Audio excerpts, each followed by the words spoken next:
بسم اللہ الرحمن الرحیم۔ السلام علیکم خواتین و حضرات، نظریات کی دنیا میں خوش آمدید۔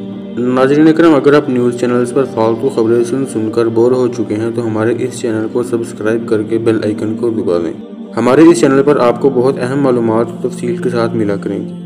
ناظرین اکرام، انڈیا اور پاکستان کے درمیان کشمیر کے تنازع پر بڑھتی ہوئی کشیدگی کے مد نظر دنیا بھر کے ناظرین اب اس نقطے پر اپنی توجہ مذکور کیے ہوئے ہیں کہ اگر دونوں ایٹمی طاقتوں کے درمیان جنگ چھڑ جاتی ہے تو اس کے نتائج کیا ہوں گے۔ بین الاقوامی سائنسی جریدے سائنس ایڈوانسز میں حال ہی میں شائع ہونے والے ایک تحقیقی مقالے میں اس بات کا جائزہ لیا گیا ہے کہ اگر پاکستان اور انڈیا کے مابین جوہری جنگ ہوتی ہے تو اس کے نتیجے میں جانی اور موسمیاتی نقصان کی حد کیا ہوگی۔ مقالے میں کہا گیا ہے کہ جوہری ہتھیاروں سے لیس دوسرے ممالک کی نسبت انڈیا اور پاکستان کے حوالے سے خاص طور پر خدشات موجود ہیں، کیونکہ ان دونوں ممالک میں جنگوں کی ایک طویل تاریخ ہے۔ اب دیکھتے ہیں کہ پاکستان اور انڈیا کے ایٹمی ہتھیاروں کی تعداد اور صلاحیت کیا ہے۔ ناظرین اکرام، اس وقت دنیا بھر میں لگ بھگ 13,900 ایٹمی ہتھیار موجود ہیں، جس میں سے 93% امریکہ اور رشیا کے پاس ہیں۔ باقی رہ جانے والی 7 طاقتوں کے پاس ایٹمی ہتھیاروں کی تعداد تقریباً 1200 ہے۔ تحقیق میں بتائے گئے اندازے کے مطابق انڈیا اور پاکستان دونوں کے پاس اس وقت 140 سے 150 اٹامک وار ہیڈ موجود ہیں اور سن 2025 تک ان کی تعداد 200 سے 250 تک پہنچ جائے گی۔ پاکستان کے پاس ایٹمی ہتھیار داغنے کی صلاحیت رکھنے والے F-16 اور معراج طیارے موجود ہیں، جن کی رینج 2100 کلومیٹر تک ہے، جبکہ 8 اقسام کے بیلسٹک میزائل بھی ہیں جن کی رینج 2750 کلومیٹر ہے۔ اس صلاحیت کے ساتھ پاکستان انڈیا کے تمام شہروں کو بآسانی نشانہ بنا سکتا ہے۔ ناظرین اکرام، انڈیا میں 400 شہر ایسے ہیں جن کی آبادی 1 لاکھ افراد سے زیادہ ہے، اور تحقیق میں کہا گیا ہے کہ اس صلاحیت کو مد نظر رکھتے ہوئے پاکستان انڈیا کے گنجان آباد شہروں میں سے 1/3 کو نشانہ بنا سکتا ہے۔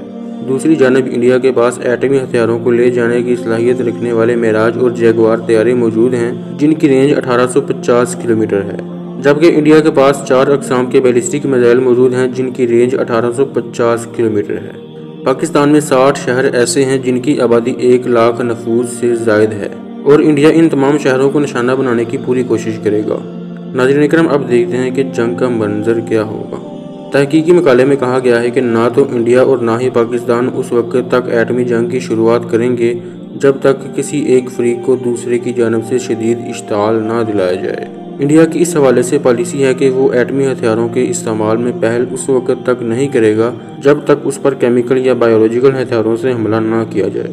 اس حوالے سے پاکستان کی پالیسی یہ ہے کہ ایٹمی ہتھیاروں کا استعمال صرف اس وقت کیا جائے گا جب تک کوئی ملک اس حوالے سے پہل نہ کرے یا پاکستان کسی بیرونی حملے سے روایتی طور پر نمٹنے کا اہل نہ رہے۔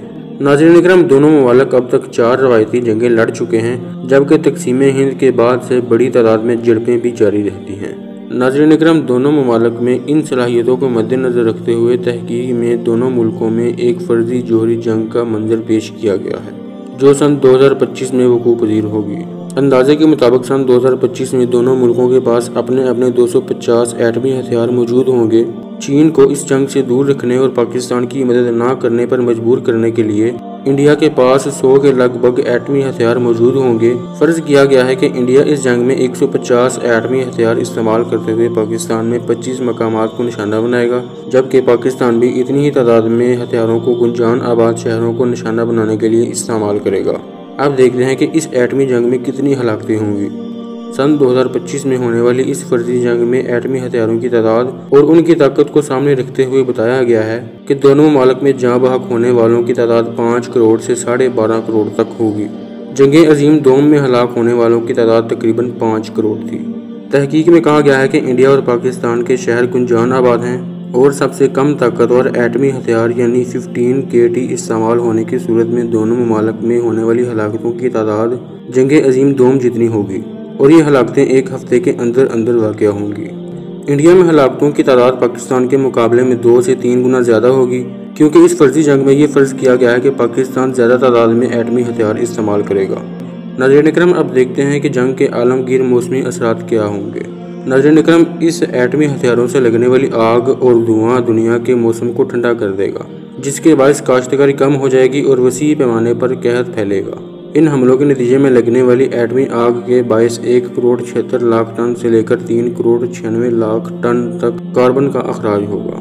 یہ دھواں فضا کے اوپری حصے پر پہنچے گا اور چند ہفتوں کے اندر یہ دھواں پوری دنیا میں پھیل جائے گا۔ زمین پر سورج کی روشنی 20 سے 35% تک کم ہو جائے گی اور عالمی درجہ حرارت کو 2 سے 5 ڈگری سینٹی گریڈ تک کم کر دے گی۔ ان موسمیاتی اثرات کی بحالی میں 10 برس کا عرصہ لگے گا۔ زمینی پیداوار میں 15 سے 30% تک کمی ہو جائے گی، جبکہ عالمی سطح پر اس نوعیت کے دوسرے نقصانات بھی ہوں گے۔ ناظرین اکرام، یہ تو تھی سائنس ایڈوانسز کی ایک ریسرچ، لیکن میرے خیالات اس سے مختلف ہیں۔ کسی بھی شخص یا ملک کے اندر جنگ کا جوش اور جذبہ اس وقت تک بہت زیادہ ہوتا ہے جب وہ کسی مذہب سے منسلک ہوتا ہے۔ پاکستان کے اندر لبرلزم بہت تیزی سے بڑھ رہی ہے، جو کہ ہر لحاظ سے پاکستان کو نقصان پہنچائے گی، لیکن اس کے ساتھ ساتھ پاکستان میں موجود مذہبی جماعتیں اسلامی اقدار اور وطن عزیز پاکستان پر کسی قسم کی آنچ برداشت نہیں کریں گی، اور یہ بھی عین ممکن ہے کہ آئندہ 4-5 سالوں میں یہ مذہبی جماعتیں سیاست اور پارلیمنٹ میں اپنے قدم مضبوط کر لیں گی، اور پھر ہر فیصلہ اسلامی اصولوں کے عین مطابق ہوا کرے گا، چاہے وہ ختم نبوت کا معاملہ ہو یا پھر کشمیر، فلسطین اور برما کے مسلمانوں کا۔ پاکستان میں ان مسائل کا حل جہاد فی سبیل اللہ کے ساتھ ہی کیا جائے گا، چاہے وہ جہاد بالنفس ہو، جہاد بالمال ہو، جہاد بالعلم ہو یا پھر جہاد بالسیف ہو۔ اور رہی بات جیت یا ہار کی، یہ اللہ تعالیٰ نے سورۃ انفال میں واضح فرما دیا ہے کہ اے غیب کی خبریں بتانے والے نبی صلی اللہ علیہ وسلم، مسلمانوں کو جہاد کی ترغیب دو۔